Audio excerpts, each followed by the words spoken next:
Your YouTube channel medical and nurses सब। आज हम बात करने वाले हैं ऐसे एमसीक्यूज़ की जो आपको आपके एग्ज़ाम में रखे हुए मिलने वाले हैं, क्योंकि अभी तक जो भी एमसीक्यूज़ पढ़े हैं हमने उससे थोड़ा अलग रहने वाले हैं आपके लिए, क्योंकि आपके जो एग्ज़ाम का पैटर्न है इस तरीके से आपके एमसीक्यूज़ आते हैं।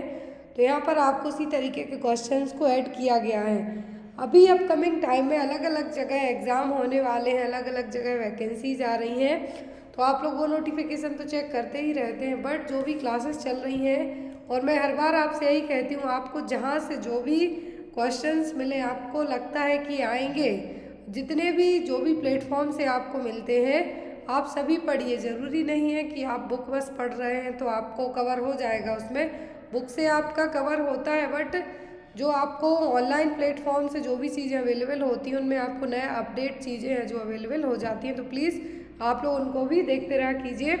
जो भी लोग इस क्लास में नए हैं प्लीज़ चैनल को सब्सक्राइब कीजिए, क्लास को अपने फ्रेंड्स के साथ शेयर कीजिए कि आपके लिए किस तरीके से हेल्पफुल रहती हैं या फिर किस तरीके का और नया कंटेंट आपके लिए लाया जाए। अपकमिंग टाइम में हम बात करते हैं तो एमपी ग्रुप 5 के लिए फॉर्म है जो फिलअप हो रहे हैं, तो आप लोग जो भी लोग उनके पेपर्स लेना चाहते हैं वो अवेलेबल है किसी भी गवर्नमेंट मेडिकल कॉलेज के, सीएचओ के, तो सभी जगह के आपको एज एन पीडीएफ फॉर्मेट अभी रिसेंट में अवेलेबल है। तो आप डायरेक्ट मेरे व्हाट्सएप नंबर पर कांटेक्ट करके उनको ले सकते हैं। तो आज की क्लास को हम स्टार्ट करेंगे। तो जो फर्स्ट क्वेश्चन है आज की क्लास का वो है आपके लिए aluminium U shaped splint can be used in case of और एन। तो एल्यूमिनियम यू शेप्ड स्प्लिंट होते हैं, ये किस केस में यूज़ किए जाएंगे? जब रिस्ट इंजरी हुई हो, फोरआर्म इंजरी हुई हो, फिंगर इंजरी हुई हो या फिर एल्बो इंजरी हुई हो। तो आपको हर एक एग्जाम में 5 से 6 नंबर के फर्स्ट एड क्वेश्चन आते हैं, जो नहीं फर्स्ट एड क्वेश्चन में ऐड किए गए पार्ट हैं आपके कि जो टाइप ऑफ स्प्लिंट है, बैंडेज है, आपका ये सब फर्स्ट एड में आ जाता है। तो यहाँ पर भी क्वेश्चन है कि जो एल्यूमिनियम यू शेप्ड स्प्लिंट रहेंगे किसके लिए यूज़ किए जाएंगे? तो ये यूज़ होते हैं फिंगर इंजरी के लिए। किसके लिए? फिंगर इंजरी के लिए। ये देखिए यहाँ पर जब भी फिंगर में किसी भी तरीके की इंजरी हो, और आगे हम जो और अलग टाइप के रिस्ट इंजरी के लिए, फोरआर्म के लिए, एल्बो के लिए, ये सभी टाइप के स्प्लिंट पढ़ेंगे।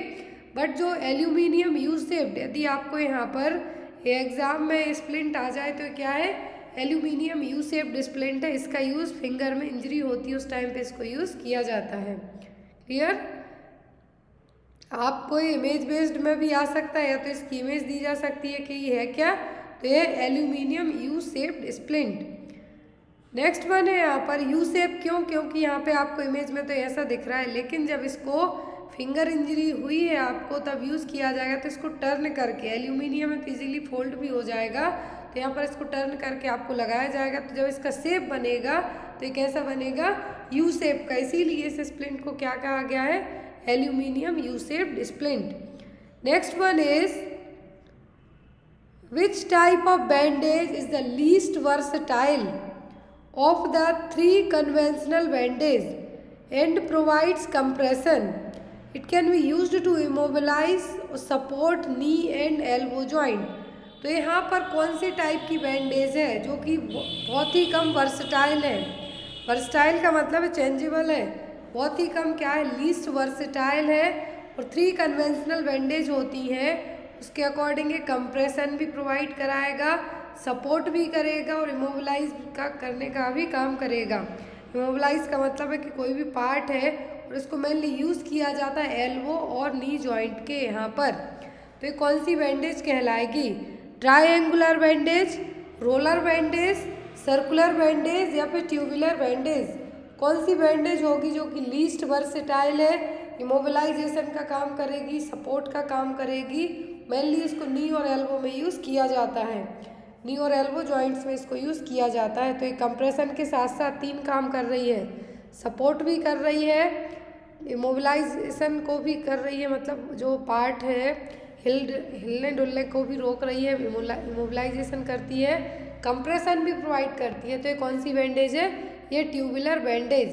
और इसको इस तरीके से यूज़ है जो किया जा सकता है। आपने देखा होगा बहुत सारे लोग अपनी एल्बो में या फिर घुटने के यहाँ पर क्या लगाए रहते हैं, बैंडेज लगाए होते हैं, ये क्या कहलाती है, ट्यूबुलर बैंडेज। जिससे आपको यदि आप मान लीजिए मैच खेलते हैं, स्केटिंग करते हैं, कुछ भी ऐसा करते हैं तो आप गिरेंगे तो आपका जो एल्बो है, नी है, आपको यहाँ पे सपोर्ट करने का काम करेगी।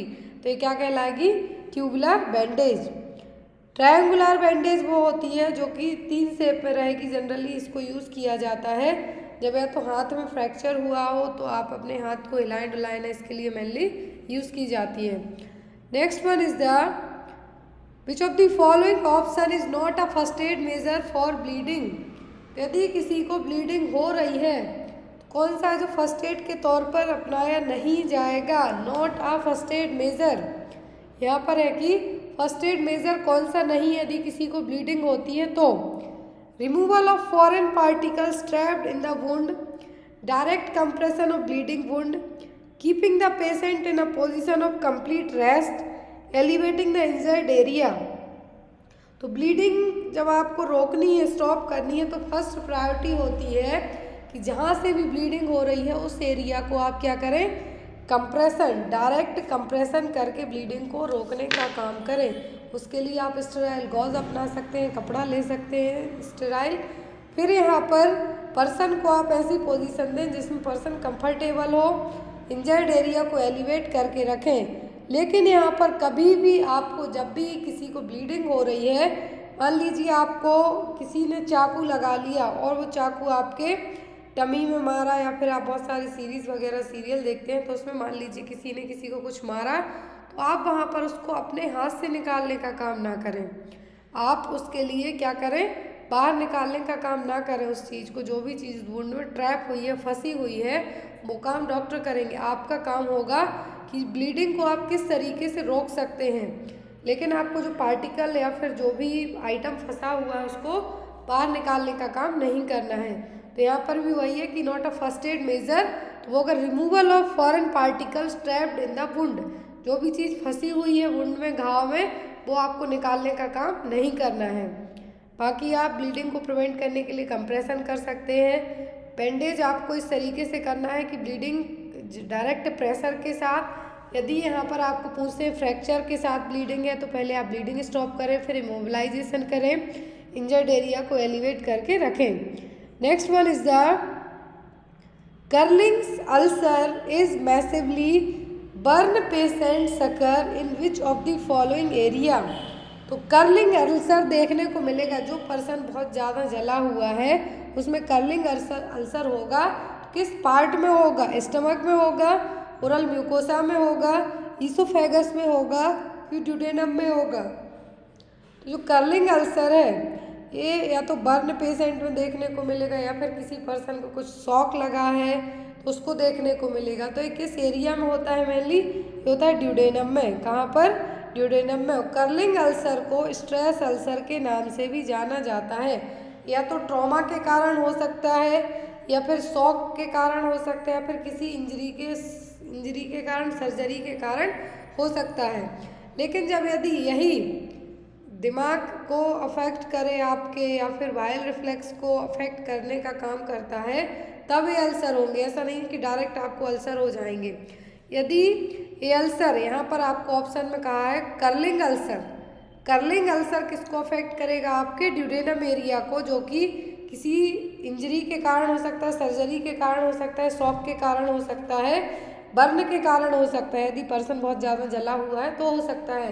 तो इसको क्या कहा गया है, स्ट्रेस अल्सर और कर्लिंग अल्सर। लेकिन जब यही पैथोलॉजी या फिर कुछ सर्जरी ब्रेन से रिलेट करती हुई और अल्सर का नाम दिया जाता है तो वो कहलाता है कुशिंग अल्सर। ब्रेन से रिलेट करता है तो कुशिंग अल्सर। और यहाँ पर the result of bile reflux damage to the gastric protective barrier combined with decreased gastric blood flow secondary to splanchnic vasoconstriction. तो वैसोकॉन्स्ट्रिक्शन भी देखने को मिलेगा किसमें, अल्सर में। कौन से, कर्लिंग अल्सर में। तो आपको यहाँ पर मेनली 2 चीज़ें याद रखनी है। कर्लिंग अल्सर या तो किसी इंजरी के कारण, ट्रॉमा के कारण, सर्जरी के कारण देखने को मिलेगा, जो कि वैसोकॉन्स्ट्रिक्शन के कारण हो रहा है, वाइल रिफ्लक्स हो रहा है इसलिए। लेकिन यहाँ पर यदि जब यही अल्सर है, कुशिंग अल्सर पूछे, तब यहाँ पर जो दिमाग से रिलेट करते हुए, ब्रेन से रिलेट करते हुए पैथोलॉजी होगी, या तो इसमें आईसीपी बड़ा होगा, उस केस में हो सकता है। आपने जो कुसिंग ट्रायड पढ़ा है वही है यहाँ पर, तो ये क्या है, Cushing ulcer. Next one, which of the following splints is indicated for metacarpal bone. तो कौन सा स्प्लिंट है जो कि मेटाकार्पल बोन के लिए यूज किया जाएगा? High arm sling, broad sling, Zimmer splint या फिर स्टॉकनेट हाई आर्म स्लिंग। तो arm sling, high arm sling, तो ये जो आपको किसी भी तरीके की कुछ इंजरी होती है, हैंड में होती है, तो आप जो ऐसे हाथ लटकाए रहते हैं, बहुत सारे लोगों में आपने देखा होगा, ताकि इमोबिलाइजेशन रहे, प्रॉपर ब्लड फ्लो भी होते रहे, तो ये होगा। लेकिन यहाँ पर कहा है कि मेटाकार्पल बोन के लिए रहेगा, तो ये होगा जिमर स्प्लिंट। कौन सा? जिमर स्प्लिंट। इस तरीके से आपने जो देखा होगा, थाई से लेके सीधा नीचे तक जो लगाए रहेंगे स्प्लिंट, क्या कहलाएगा? Zimmer splint. Next one is first nursing school of India is open in. तो इंडिया का पहला नर्सिंग स्कूल कहाँ खोला गया था? याद रखना है आपको, एक क्वेश्चन अभी रिसेंट में SGPGI में भी पूछा गया है कि इंडिया का पहला नर्सिंग स्कूल कहाँ खोला गया है। ऑप्शन में कर्नाटक, मद्रास, मैसूर या फिर केरला। तो भारत का जो पहला नर्सिंग स्कूल है खोला गया था मद्रास में 1871 में। 1871 में इंडिया का पहला नर्सिंग स्कूल खोला गया था, जिसमें 6 महीने का डिप्लोमा कोर्स स्टार्ट किया गया था मिडवाइफ प्रोग्राम का, और उसमें 4 स्टूडेंट थे ओनली। कितने? 4 स्टूडेंट थे। और जो फर्स्ट नर्सिंग स्कूल है स्टार्ट किया गया था कानपुर सेंट कैथरीन हॉस्पिटल। किसके द्वारा? जो डॉक्टर एलाइस मार्वल थी, इन्होंने इसको स्टार्ट किया था। लेकिन पहला नर्सिंग स्कूल पूछते हैं तो आपको बताना है मद्रास में 1871 में। Next one is the who is the current union health minister of India. ये क्वेश्चन SGPGI राजस्थान CHO अभी जो रिसेंट में 2 पेपर हुए, इनमें तो आया ही आया। हरियाणा में जो पेपर हुआ था उसमें भी आया था कि जो करेंट यूनियन हेल्थ मिनिस्टर है वो कौन है? मनसुख लाल एल मांडविया, JP नड्डा, अशोक गहलोत या फिर नन ऑफ द अबव। तो यूनियन हेल्थ मिनिस्टर रिसेंट में मनसुख एल मांडविया। कौन है? Mansukh L Mandaviya. Next one is the which vaccination required. ये क्वेश्चन मैंने कम्युनिटी पोस्ट में भी दिया था। Which vaccine required all visitors travelling from India to Kenya, Uganda, Rwanda, Nigeria, Mali, Ghana, Ethiopia are required to be vaccinated against which vaccine with an international certificate providing so. That means यहाँ पर सीधा सीधा हम कह सकते हैं कौन सा वैक्सीन जरूरी है यदि आप अफ्रीकन देश में जा रहे हैं, तो अफ्रीकन कंट्री में जा रहे हैं आप, तो आपको कौन सा वैक्सीन लगा होना चाहिए? येलो फीवर का, मीजल्स का, चिकन पॉक्स का कि रूबेला का। तो जो यहाँ पर वैक्सीन की बात हो रही है, जो वैक्सीन लगा होना चाहिए वो है येलो फीवर। क्या है? Yellow fever. येलो फीवर की वैक्सीन है जो लगी होनी चाहिए। कब? यदि आप अफ्रीकन देश में जा रहे हो तो, जो कि एक मॉस्क्यूटो बॉर्न वायरल इलनेस है, अरबो वायरस के थ्रू होगा, फ्लेविब्रेडा फैमिली से बिलोंग करता है। और पहला केस है जो येलो फीवर का 1927 में क्या किया? 1927 में पहला केस है जो देखा गया था। किसका? येलो फीवर का। और ये अफ्रीकन कंट्रीज में यदि आप जाते हैं तो आपको ये क्या है, नेसेसरी है कि आप इस वैक्सीन को लगवा के जाएं। Clear? Question, which nutrient is deficient in मेजे। मेजे में कौन से मेजे के कारण कौन सी डिसीज होगी? जिंक, कैल्शियम, फास्फोरस की पेलाग्रा। तो ये क्वेश्चन इसी तरीके से घूमता हुआ आया था किसमें? SGPGI में अभी रिसेंट में। तो यहाँ पर आपका आंसर होगा पेलाग्रा। क्या होगा? पेलाग्रा। जो 3D साइन है किसमें देखने को मिलते? पेलाग्रा में। Diarrhoea, dementia, dermatitis and last one is the death. तो ये पेलाग्रा में होंगे। और जो लोग मैज़े बहुत लंबे टाइम तक यदि मैज़े खाते हैं तो उनको ये होगा क्या? पेलाग्रा। पेलाग्रा किसके कारण होता है? नियासिन की कमी के कारण। नियासिन जो विटामिन उसकी कमी के कारण। Next one is yellow dustbin used for. तो येलो डस्टबिन का यूज़ किसके लिए किया जाता है? Anatomical waste, chemical waste, both A and B, या फिर NS बॉटल के लिए। तो जो येलो डस्टबिन है इसका यूज़ किया जाता है एनाटॉमिकल वेस्ट के लिए। किसके लिए? एनाटॉमिकल वेस्ट को डिस्कार्ड करने के लिए। Next one is name of the sign according to image. तो इमेज के अकॉर्डिंग आप बताइए कौन सा साइन है? DBT साइन है, मैक्विन साइन है, चौवेस्टिक साइन है कि ट्राउजी साइन है? तो ये कौन सा साइन है? तो ना तो डीप वेन थ्रोम्बोसिस का साइन है, मैक्विन साइन देखने को मिलता है हाइड्रोसेफेलस में। जब ब्रेन में CSF का ऑक्यूमुलेशन हो जाएगा तो ब्रेन की साइज बढ़ती है, मैक्विन साइन जिसको हम कहेंगे, या फिर क्रैकपॉट साइन के नाम से भी इसको जानेंगे। चौवेस्टिक साइन है, चौवेस्टिक साइन में क्या होगा? फेशियल नर्व में परकशन करेंगे तो आपको एक तरीके का कॉन्ट्रैक्शन देखने को मिलेगा, और एक कैल्शियम की कमी के कारण होता है। ट्राउजी साइन भी कैल्शियम की कमी के कारण होगा, टिटेनी में देखने को मिलेगा। तो यहाँ पर जो लेकिन इमेज दिख रही है, तो चौवेस्टिक साइन में क्या होगा? फेशियल मसल में ट्विस्टिंग होगी। लेकिन जो ट्राउजी साइन है यहाँ पर, इसमें हैंड में जो अपर आर्म है यहाँ पर क्या होगा? आपको जो प्रेशर जब भी आप लगाएंगे या फिर आपका जो हाथ है वो इस तरीके से लटका हुआ रहेगा, तो ये क्या कहलाएगा? ट्राउजी साइन। तो चौवेस्टिक और ट्राउजी दोनों कैल्शियम की कमी के कारण होंगे, टिटेनी में देखने को मिलेंगे। मैक्विन साइन देखने को मिलेगा हाइड्रोसेफेलस में। जो DBT है इसमें होमन साइन आपको एग्जाम में आता है मेनली। तो यहाँ पर जो इमेज दिख रही है क्या है? ट्राउजी साइन की image. Next one, which drug is used for the prevention of postpartum haemorrhage. Postpartum haemorrhage के लिए कौन सी ड्रग यूज की जाती है? Magnesium sulphate, oxytocin, calcium carbonate, या फिर हेपेरिन? तो कौन सी मेडिसिन है जो यूज़ की जाती है किसके लिए? पोस्टपार्टम को प्रिवेंट करने के लिए। तो वो दिया जाता है ऑक्सीटोसिन। और ये ऑक्सीटोसिन ही क्यों दिया जाता है? इसलिए कि पोस्टपार्टम का मेन रीज़न होता है यूट्राइन एटोनिसिटी, मतलब यूट्रस की जो टोन है वो क्या होना? लॉस होना। और जो ऑक्सीटोसिन हार्मोन है क्या करेगा? प्रॉपर कॉन्ट्रैक्शन लाने का काम करेगा, जिसके कारण जो मसल्स की टोन है वो क्या रहे? बनी हुई रहे। इसीलिए PPH को प्रिवेंट करने के लिए ऑक्सीटोसिन दिया जाएगा। फिर यहाँ पर जो हेपेरिन है, तो हेपेरिन एंटीकोआगुलेंट है। एग्जाम में भी आया था कि ह्यूमन बॉडी में नॉर्मली कौन सा एंटीकोआगुलेंट होता है? तो होता है हेपेरिन। हेपेरिन का एंटीडोट आता है तो है प्रोटावाइन सल्फेट। क्लियर? MgSO4 दिया जाता है जनरली जब पर्सन को एक्लेम्सिया या फिर प्री एक्लेम्सिया हुआ हो तब। Next one is the in hypocontractile uterine dysfunction the uterine basal tone is. तो हाइपो होता है कॉन्ट्रैक्शन और हाइपर होगा। तो यूट्राइन डिस्फंक्शन में, हाइपो कॉन्ट्रैक्टाइल यूट्राइन डिस्फंक्शन में यूट्रस की जो वेसल टोन है वो क्या होगी? 30 mm of Hg, more than 50 mm of Hg, less than 10 mm of Hg, या फिर 25 mm ऑफ Hg। जब भी हाइपो कॉन्ट्रैक्टाइल यूट्राइन डिस्फंक्शन में टोन पूछते हैं यूट्रस की तो होगी 10 mm ऑफ Hg से भी कम।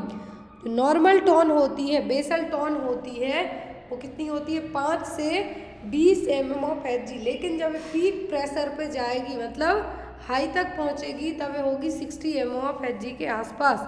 लेकिन यहाँ पर हाइपो में पूछा है तो कितनी होगी? 10 mm ऑफ Hg से भी कम, क्योंकि यहाँ पर सबसे कम वही ऑप्शन है। 5 से 20 तक तो इसकी बेसल टोन में रेंज ही होती है। हाइपो में कितनी हो जाएगी? 5 mm ऑफ Hg। लेकिन यदि हाइपर में पूछेंगे आपको तो ये हाइपर में कितना? 20 से ज़्यादा ही ये टोन जाएगी। क्लियर है? ये एग्जाम में आपको आया हुआ था अभी रिसेंट में। Next one, the foetal head initially engage correctly but fails to rotate and remains in a transverse position, this is called. तो फीटल हेड इनिशियली एंगेज होता है सही तरीके से, पेल्विस में सही तरीके से एंगेज होता है, लेकिन रोटेट नहीं हो पाएगा, वो किस में रह जाएगा? ट्रांसवर्स पोजीशन में। तो ये क्या कहलाएगा? Transverse lie, occipito posterior position, occipito transverse position या फिर ऑब्लिक लाइन। तो ये कहलाएगा आपका occipito transverse position.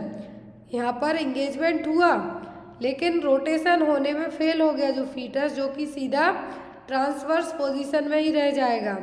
Transverse position का मतलब है यहाँ पर जो बच्चा है वो सीधा इस तरीके से रह जाएगा। तो यहाँ पर इसको हम क्या कहेंगे, occipito transverse position.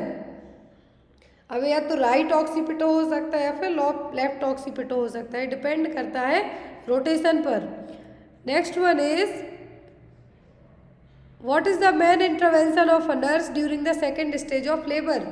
Second stage of labour में मेन नर्सिंग इंटरवेंशन क्या होंगे, wearing down effort, controlled contraction, encouragement to empty the bladder after administering the pain relief.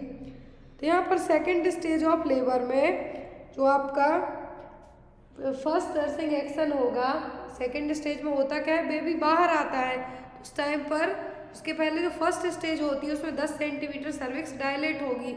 लेकिन यहाँ पर सर्विक्स डायलेट होने के बाद जब बेबी बाहर आता है तो उस टाइम पर पुश मतलब प्रेशर होता है जो क्या होना चाहिए, बहुत ज़्यादा लगाया जाता है। इसको हम कहेंगे बियरिंग डाउन एफर्ट।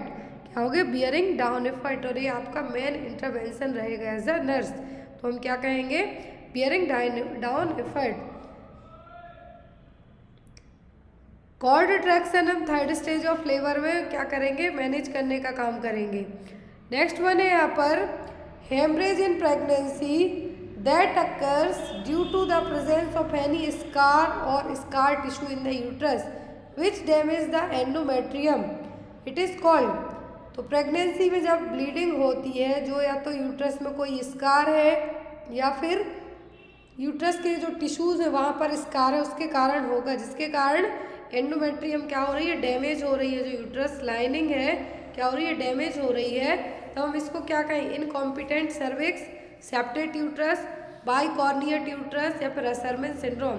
तो इनकॉम्पिटेंट सर्विक्स का मतलब होगा कि जो सर्विक्स क्या रहेगी, उतनी स्ट्रॉन्ग नहीं होगी कि बेबी वहाँ से बाहर आ सके और बार बार यहाँ पर प्रीटर्म बेबी या फिर अबॉर्शन होने के चांसेस रहेंगे, जिसको सर्वाइकल सर्वाइकल सर्कुलेस के थ्रू ट्रीट किया जाता है। सेप्टेट यूट्रस में यूट्रस दो पार्ट में डिवाइड हो जाएगी। बाइकॉर्नियट में यूट्रस क्या रहेगी, दो यूट्रस रहेंगी।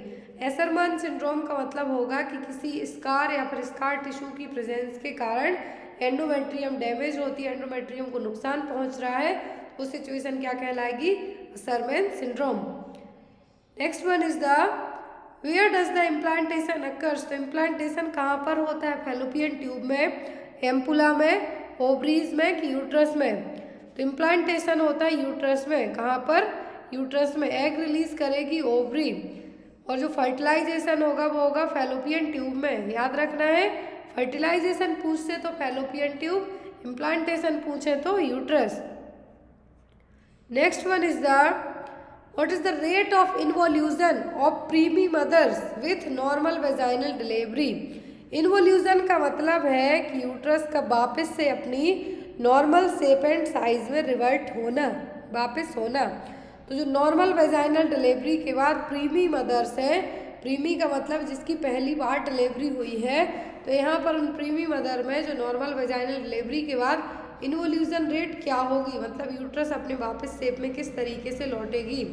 0.95 to 1.6 सेंटीमीटर पर डे के हिसाब से, 3 centimetre per day, 1.5 to 2 centimetre per day या फिर 0.5 सेंटीमीटर पर डे। तो इन्वोल्यूशन होना स्टार्ट तो डिलीवरी के बाद से ही होता है, लेकिन यहाँ पर प्रीमी में पूछा है किस तरीके से होगा, तो होगा 0.95 to 1.6 सेंटीमीटर पर डे के हिसाब से इन्वोल्यूशन देखने को मिलेगा। जो पेल्विस है 2 वीक तक लग जाते हैं नॉर्मली रिटर्न होने में, 6 हफ्ते नॉर्मल साइज शेप में जाने में। क्यों, क्योंकि इसी पीरियड को हम क्या कहते हैं, परपीरियम पीरियड। लेकिन इमीडिएटली आफ्टर बर्थ है जो प्लेसेंटा बाहर आ गया, मेम्ब्रेन आ गई, एमनियोटिक फ्लूइड बाहर हो गया, सब कुछ बाहर आ गया, उसके बाद यूट्रस का वेट रहता है 1000 ग्राम तक। लेकिन 1 वीक के बाद 500 ग्राम, 2 वीक में 300, 6 वीक में वापस रिवर्ट बैक जो 50 ग्राम वेट होता है यूट्रस का, 50 to 60 ग्राम, उसमें वापस आ जाएगा। लेकिन यहाँ पर यदि सेंटीमीटर के हिसाब से पूछें कितने सेंटीमीटर पर डे के हिसाब से इन्वोल्यूशन होगा, तो यूट्रस वापस अपने नॉर्मल शेप में जाएगी। तो जो फर्स्ट होगा वो होगा 0.95 से 1.6 सेंटीमीटर पर डे के हिसाब से। Next one is what is the site of administration of vitamin K injection for a newborn baby. Newborn baby में विटामिन के इंजेक्शन दिया जाता है हेमरेज और ब्लीडिंग से प्रिवेंट करने के लिए। तो इंट्रामस्कुलरली दिया जाता है। कहाँ पे दिया जाएगा? अपर आर्म में, अपर थाई में, एब्डोमेन में कि ग्लूटियल मसल में? तो हमेशा न्यूबॉर्न बेबी में जो इंट्रामस्कुलर इंजेक्शन दिए जाते हैं वास्टस लैटरलिस मसल्स में। कहाँ पर? वास्टस लैटरलिस मसल्स में। और ये कहाँ पर रहेगी? अपर थाई में। विटामिन के का इंजेक्शन भी कहाँ दिया जाता है? अपर थाई में, intramuscularly. Next one is the, और यहाँ पर यदि विटामिन के का इंजेक्शन आप at the time of birth नहीं दे पाए, मे बी यहाँ पर पॉसिबिलिटी होती है, और जो रूल्स होते हैं अकॉर्डिंग टू दैट कि within as soon as possible, तो कहा ही जाता है कि जैसे ही बेबी बाहर आया विटामिन के इंजेक्शन दे दिया जाता है। लेकिन यदि नहीं दे पाए तो विद इन 24 आवर ही देना है, उसके बाद नहीं दिया जाता है। Next one is the long term usages of which of the following medicine can change normal gut flora and increase the chance of growth of clostridial difficile leading to chronic diarrhoea. तो यदि आपने लंबे समय तक कौन सी medicine ली जिसके कारण जो नॉर्मल गट फ्लोरा है, जो कुछ अच्छी चीज़ें होती हैं हमारे गट्स में, क्या करेंगी? जो ग्रोथ को, जो भी आप खाते पीते हैं उनको हेल्प करेंगी, तो वो क्या होंगी? डैमेज होंगी, जिनके कारण क्लोस्ट्रीडियल डेफिसिल नाम के बैक्टीरिया की ग्रोथ होगी और यहाँ पर क्रॉनिक डायरिया होने के चांसेस भी बन जाएंगे। तो वो क्या होंगी? डायबिटिक ड्रग होंगी, एनाल्जेसिक होंगी, साइकेट्रिक होंगी कि एंटीबायोटिक्स होंगी। तो यहाँ पर यदि आपने लंबे टाइम तक एंटीबायोटिक ली तो जो आपके नॉर्मल गट फ्लोरा हैं वो क्या होंगे? डैमेज होंगे। वो डैमेज होंगे तो यहाँ पर आपके गट्स में क्लोस्ट्रीडियल डेफिसाइल नाम के बैक्टीरिया की ग्रोथ होगी और जो डायरिया को कॉज करेगा। किसको? क्रॉनिक डायरिया को। बहुत ईजी है। गट फ्लोरा है हमारे बॉडी में, इंटेस्टाइन में क्या करते हैं? हेल्पफुल रहते हैं। लेकिन कुछ चीज़ें यदि आपने लंबे समय तक एंटीबायोटिक्स ली तो उनको भी मार देंगे, और उनको मारेंगे तो आपकी बॉडी में और प्रॉब्लम स्टार्ट होंगी, ना कि घटेंगी। तो ये क्या कहलाएंगी? Antibiotics. Next one is the parasite density index indicate. तो पैरासाइट डेंसिटी इंडेक्स इंडिकेट क्या करेंगे? The number of death in a given population, the average degree of parasitaemia in a sample of well-defined group of the population, the percentage of infants below the age of 1 year, the number of sick people in a given population। Parasite density index, PDI index का मतलब यहाँ पे क्या है? Average degree of parasitaemia. Sample लिया आपने, उसमें parasites present रहते हैं, जितने भी डिफाइंड ग्रुप का आपने सैंपल लिया तो क्या कहलाएगा? Parasite density index. क्या होगा? Parasite density index. Next one is an infective mosquito white will infect. यदि मच्छर इन्फेक्टेड है तो आपका कौन सी सेल्स को इफेक्ट करेगा? कोआगुलेशन को, प्लाज्मा को, WBC को कि रेड ब्लड सेल्स को? तो हमेशा याद रखना है जब भी इन्फेक्टिव मॉस्किटो बाइट करता है तो आपकी RBC को सबसे पहले अफेक्ट करेगा। किसको? RBC को, रेड ब्लड कॉर्पसेल्स को। Next one, what is the another name for levonorgestrel. Levonorgestrel का दूसरा नाम क्या है? नोवा, कॉपर्टी 380, मिरेना या फिर लिपेजलूप। लेवोनोजेस्ट्रॉल का दूसरा नाम यहाँ पे क्या है? आप लोग आंसर कीजिए। लेवोनोजेस्ट्रॉल का दूसरा नाम है मिरेना। क्या है? मिरेना, जो कि एक हार्मोनल IUD है, जो एक बर्थ कंट्रोल, आपको यहाँ पर याद रखना है। मिरेना जो कि T शेप डिवाइस होती है, इसमें क्या रहेगा? मेनली प्रोजेस्टेरॉन हार्मोन रहेगा। क्या रहेगा? प्रोजेस्टेरॉन, जिसको हम लेवोनोजेस्ट्रॉल हार्मोन के नाम से भी यहाँ पे जान सकते हैं। और ये क्या करता है? ओवुलेशन को सप्रेस करने का काम करेगा। ना एग निकलेगा, ना फर्टिलाइजेशन होगा, और ना ही प्रेगनेंसी कंसीव होगी। Next one is the epidemiology is concern with the study of. तो एपिडेमियोलॉजी में किसकी स्टडी की जाएगी? Relationship between living and non living things की, डिजास्टर प्रिपेयर्डनेस की, ह्यूमन पॉपुलेशन की, या फिर डिस्ट्रीब्यूशन ऑफ इन्फेक्शियस डिसीज की। ह्यूमन पॉपुलेशन की स्टडी तो डेमोग्राफी में की जाती है। Distribution of infectious disease, epidemiology का मतलब क्या है? डिस्ट्रीब्यूशन ऑफ इन्फेक्शियस डिसीज, किस तरीके से, क्या रीज़न है, किसको हो रही है, क्या इसके एनवायरमेंटल फैक्टर हैं, उन सब की स्टडी किस में की जाएगी? एपिडेमियोलॉजी में। एपिडेमियोलॉजी का जो फादर है वो कौन है? वो है जॉन स्नो। एग्जाम में आपको आते हैं, कौन है? Jon Snow. 3 ट्रायड आता है तो agent, host and environment. Next one is the community diagnosis is the written statement of. तो कम्युनिटी डायग्नोसिस का मतलब क्या है? Health needs and health problems, environmental factors, only social problems, potential problem with actual diagnosis. Community diagnosis जो कि एक written statement है किसके बीच में? हेल्थ नीड और हेल्थ प्रॉब्लम्स के बीच में, कि आपको ज़रूरी क्या है और क्या प्रॉब्लम्स हैं आपकी, उनको डायग्नोस करना कम्युनिटी में क्या कहलाएगा? Community diagnosis. Next one is the identifying the source of infection and the method of spread of infection implies role of community health nurse। यदि आपने सोर्स ऑफ इन्फेक्शन को आइडेंटिफाई किया और किस तरीके से फैल रहा है तो उसको बारे में भी आपने जाना। तो ये क्या है? प्रिवेंटिव है, क्यूरेटिव है, प्रमोटिव है कि रिहेबिलिटेटिव है? तो यहाँ पर ये आपका प्रिवेंटिव कहलाएगा। कैसा कहलाएगा? प्रिवेंटिव। प्रमोटिव में तो आपको होने के पहले ही सब चीज़ें बतानी है, कहलाएगा आपका प्रिवेंटिव मेजर्स। की सोर्स ऑफ इन्फेक्शन आपने पता कर लिया किससे फैल रहा है, क्या सोर्स है इन्फेक्शन का? कोई बैक्टीरिया है, वायरस है, किस तरीके से स्प्रेड हो रहा है, डायरेक्ट कांटेक्ट से हो रहा है, स्नीजिंग, कफिंग से हो रहा है, वो आपने पहचान लिया। तो ये सब क्या कहलाएगा? Preventive measure. Next one, scalpels, sutures, needles and blades are segregated into which colour bag? यहाँ पर स्कैल्पल, सूचर है, निडल है, ब्लेड है, अब शार्प वेस्ट है, किसमें सेग्रीगेट किया जाएगा? Blue coloured semi transparent bags, white colour puncture proof container, yellow colour non chlorinated plastic bags, या फिर red colour non chlorinated plastic bag. तो जितने भी आइटम यहाँ पे बताए हैं किसमें सेग्रीगेट करेंगे, सेपरेट करेंगे आप? वाइट कलर के पंचर प्रूफ कंटेनर में।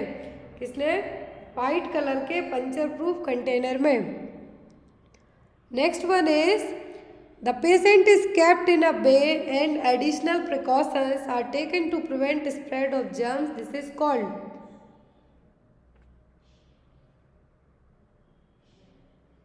तो यहाँ पर एक पर्सन है, कहाँ पर है? वे का मतलब है यहाँ पर ऐसी जगह जहाँ पर खाली पड़ा हुआ है।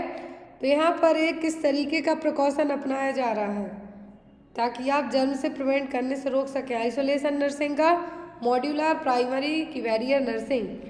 तो ये कहलाएगा आपका यहाँ पर वे। क्या कहलाएगा? वे।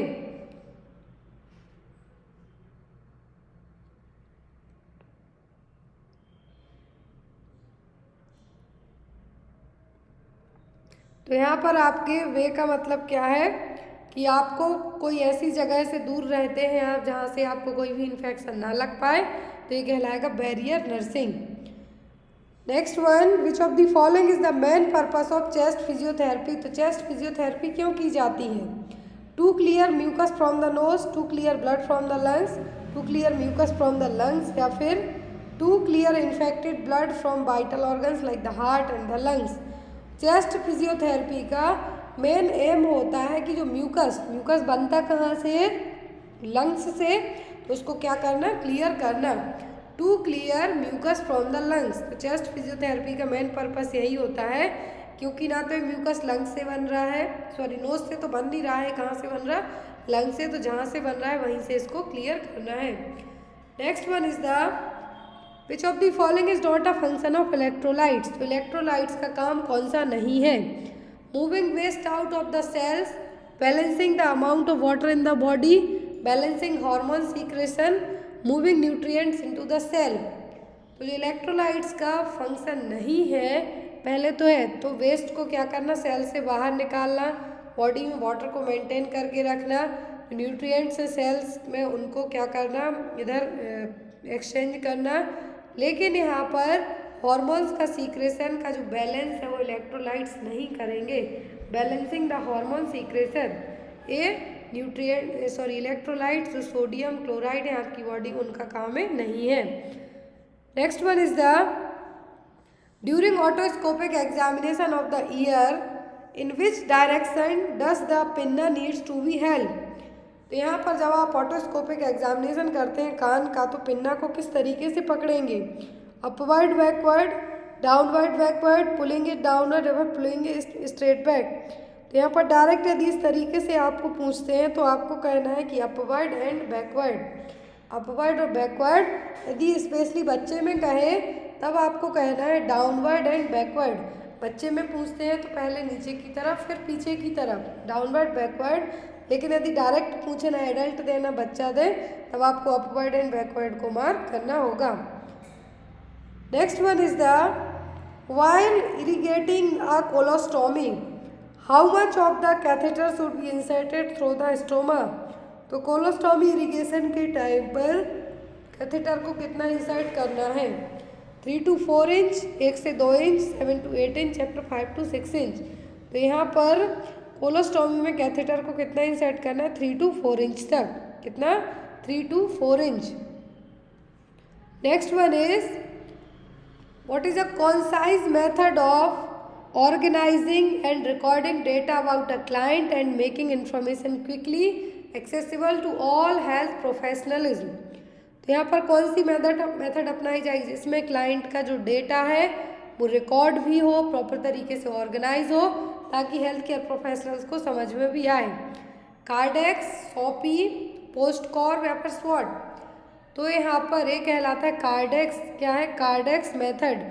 आप जब हॉस्पिटल में काम करते हैं तो आपके पास एक पेज दिया जाता है, इसमें पर्सन की पूरी डिटेल, क्या मेडिकेशन चल रही हैं, साइड में क्या डायग्नोस हुआ है मरीज को, सब चीज़ें लिखी हुई होती हैं। तो ये क्या कहलाता है, कहलाता है कार्डेक्स। क्या होगा, ये कहलाएगा कार्डेक्स। पोस्टकॉर्ब तो मैनेजमेंट के लिए रहेगा आपके। Next one is the which of the following is the commonest cause of peptic ulcer disease. Peptic ulcer का कॉमन कॉज क्या है, H pylori infection, radiation therapy, Zollinger Allison syndrome या फिर क्रॉन्स डिसीज। कॉमन कॉज होगा peptic ulcer का H pylori infection. क्या है, Helicobacter pylori infection, जो कि कॉमन कॉज होगा किसके लिए, पेप्टिक अल्सर के लिए। Next one is the which of the following is the confirmatory test of AIDS. तो एड्स को डायग्नोस करने के लिए कंफर्म करने वाला टेस्ट कौन सा है, VDRL, CD4 count, western blot test या फिर एलिजा। तो जो कंफर्मेटरी टेस्ट यदि पूछते हैं आपको तो होगा वेस्टर्न ब्लॉट टेस्ट, ये आता है आपको। एलिजा आपको एज ए डायग्नोस के लिए यूज़ किया जा सकता है, CD4 टी सेल आप डायग्नोस करने के लिए यूज़ कर सकते हैं। लेकिन कंफर्म करने वाला टेस्ट आपको पूछते हैं यदि एड्स का, होगा वेस्टर्न ब्लॉट टेस्ट। कौन सा, western blot test. VDRL syphilis को डायग्नोस करने के लिए यूज़ किया जाएगा। Next one is the which of the following virus is not a causative organism of gastroenteritis. कौन सा जो पॉजिटिव एजेंट है वायरस से गैस्ट्रोएंट्राइटिस का कारण नहीं बनेगा, रोटा वायरस बनेगा, नोरो वायरस बनेगा, अर्बो बनेगा। लेकिन जो पेपो वायरस है, क्या है, पेपो वायरस, ये पॉजिटिव एजेंट नहीं है किसके लिए, गैस्ट्रोएंट्राइटिस के लिए। जो पेपो वायरस है, क्या है, पेपो वायरस, जो कि एक DNA वायरस हम जिसको कह सकते हैं, जो कि पेपिलोमा वायरस के नाम से भी जाना जाता है। तो यहाँ पर ये HPV कॉज करेगा, ना कि गैस्ट्रोएंट्राइटिस कॉज करने का काम करेगा। Next one is the which of the following virus is associated with कापोसी sarcoma. कापोसी sarcoma से कौन सा वायरस रिलेट करेगा, कापोसी सार्कोमा किस में होने के चांसेस होते हैं, जिसको एड्स हुआ हो, ओंको वायरस, एप्स्टीन वार वायरस, रुइस सार्कोमा वायरस या फिर साइटोमेगालो वायरस और CMV वायरस। कापोसी सार्कोमा क्या है, कापोसी सार्कोमा के लिए जो वायरस रिस्पॉन्सिबल होगा वो कौन सा होगा? कापोसी सार्कोमा एक तरीके का कैंसर ही है जो कि स्किन में देखने को मिलेगा, लिम्फ नोड में होगा। तो यहाँ पर इसका जो मेन रीजन होगा साइटोमेगालो वायरस या फिर CMV वायरस। क्या होगा? CMV virus. कापोसी सार्कोमा में मेनली स्किन आपकी इफेक्ट होगी, ओरल म्यूकोसा इफेक्ट होगी, वो एक तरीके का एक कैंसर ही है। Next one is the which of the following is the main principle of surgical asepsis. तो सर्जिकल एसेप्सिस का मेन प्रिंसिपल क्या है? Sterile objects remain sterile only when touched by other sterile object. Sterile object remain sterile only when touched by other unsterile object. फिर है clean object remain clean only when touched by other unclean, या फिर clean object remain clean only when touched by the clean object. तो asepsis का मतलब होता है free from any pathogenesis. तो यहाँ पर भी वही सर्जिकल असेप्सिस का मतलब होगा कि जो स्टेराइल ऑब्जेक्ट है, क्या है? स्टेराइल ऑब्जेक्ट है, ये किसी अदर स्टेराइल ऑब्जेक्ट्स के कांटेक्ट में आते हैं, टच होते हैं, तब भी ये क्या रहे? स्टेराइल ही रहे। तो ये कहलाएगा सर्जिकल असेप्सिस का main principle. Next one is the process in which molecules of a solvent tend to pass through a semi-permeable membrane from a less concentrated solution into a more concentrated one is called। अब यहाँ पर आपको ज़्यादा दिमाग लगाने की ज़रूरत ही नहीं है कि यहाँ पर आपका होगा क्या? ऑस्मोसिस होगा, फिल्ट्रेशन होगा, ट्यूबुलर रीअब्जॉर्प्शन होगा कि ट्यूबुलर सीक्रेशन। तो यहाँ पर जब भी आपको सेमी परमिएबल मेम्ब्रेन लिख दें, दैट मीन्स क्या है? आपका ऑस्मोसिस है। क्या है? ऑस्मोसिस है। हमेशा यदि सेमी परमिएबल मेम्ब्रेन ना हो, हायर कंसंट्रेशन से लोअर कंसंट्रेशन में कोई भी सॉल्वेंट आते हैं, तब आपको कहना है फिल्ट्रेशन। लेकिन सेमी परमिएबल मेम्ब्रेन जोड़ दें आपको, तो आपको कहना है ऑस्मोसिस, परासरण। Next one is the volume of air that can be exhaled forcibly after exhalation of normal tidal volume is. तो ये कौन सी वॉल्यूम कहलाएगी? Inspiratory reserve volume, expiratory reserve volume, residual या फिर टाइडल वॉल्यूम। तो exhaled forcefully after exhalation of normal tidal volume, तो ये कहलाएगी आपकी एक्सपिरेटरी रिजर्व वॉल्यूम। ये देखिए यहाँ पर नॉर्मल एक्सपिरेशन में जब आप जो एयर एक्सेल करते हैं, जो कि 1000 से 1100 ml तक रहेगी, तो यहाँ पर क्या कहलाएगी? Expiratory reserve volume. जब आप एयर अंदर लेंगे, इनहेल करेंगे, तो ये कहलाएगी इंस्पिरेटरी रिजर्व वॉल्यूम। अब यहाँ पर यदि इंस्पिरेटरी कैपेसिटी पूछे तो टाइडल वॉल्यूम प्लस IRV हो जाएगा आपका। टाइडल वॉल्यूम होती है, tidal lung, total lung capacity होती है, वो कितनी होती है? 5000 से लेके 6000 ml तक। कितनी? 5000 से लेके 6000 ml तक। वाइटल कैपेसिटी पूछे तो 4000 ml। Next one, in the expanded programme on immunization which vaccine helps to prevent fatal diarrhoea among children. तो एक्सपेंडेड इम्यूनाइजेशन प्रोग्राम को इम्यूनाइजेशन प्रोग्राम में कब कन्वर्ट किया गया, ये आपको आता है। अब यहाँ पे है कि एक्सपेंडेड इम्यूनाइजेशन प्रोग्राम में जो कौन सा वैक्सीन है इंक्लूड किया गया है जो कि बच्चों को आप फैटल डायरिया से प्रिवेंट कर सकते हैं। Haemophilus influenza type B, rotavirus, measles या फिर न्यूमोकोकल वैक्सीन और PCV वैक्सीन। तो यहाँ पर डायरिया का कॉज क्या होता है? वो होता है रोटावायरस। वही रोटावायरस वैक्सीन यहाँ पे ऐड की गई है जो कि 6, 10 और 14 वीक्स में बच्चे को दी जाती है। जब पेंटावैलेंट वैक्सीन दिया जाता है उसी टाइम पर 6, 10, 14 वीक में साथ में ओरली 5 ड्रॉप्स रोटावायरस वैक्सीन की दी जाती हैं। एक होता है रोटाटैक, दूसरा होता है रोटावैक्स। टाइप है, एक के 3 डोज दिए जाते हैं, एक के 2 दिए जाते हैं। ये डिपेंड करता है हॉस्पिटल में कौन सी अवेलेबल है। 3 वाली है तो जो कि 6, 10, 14 वीक में दी जाएगी, कि 2 वाली है कि जो ओनली 2 बार बस दी जाएगी। Next one is which is the main aim of Swasthya Bharat mission that is launch in 2 अक्टूबर 2014। 2 अक्टूबर 2014 को स्वस्थ भारत मिशन है जो लॉन्च किया गया था। अकॉर्डिंग टू दैट इसका मेन एम क्या था? Infection control in hospital, ceasing of plastic uses, biomedical waste management या फिर ओपन डेफिकेशन फ्री कंट्री। तो इसका मेन एम था ओपन डेफिकेशन फ्री कंट्री, मतलब खुले में शौच नहीं करना है। क्या करना है? खुले में शौच नहीं करना। Question, which of the following is the main serious complication of measles? Measles का सीरियस कॉम्प्लिकेशन क्या है? ऑप्शन में यहाँ पर आपको red watery eyes, white spot inside the cheeks, encephalitis या फिर white spots all over the body. Measles को हम रूबियोला के नाम से भी जानते हैं, जिसकी वैक्सीन जब बच्चे की उम्र 9 महीने है जो पूरी हो जाए तब लगाई जाती है मीजल्स की। यहाँ पर मीजल्स का जो एक साइन आपको एग्ज़ाम में आता है वो कौन सा आता है? वो आता है कॉप्लिक स्पॉट।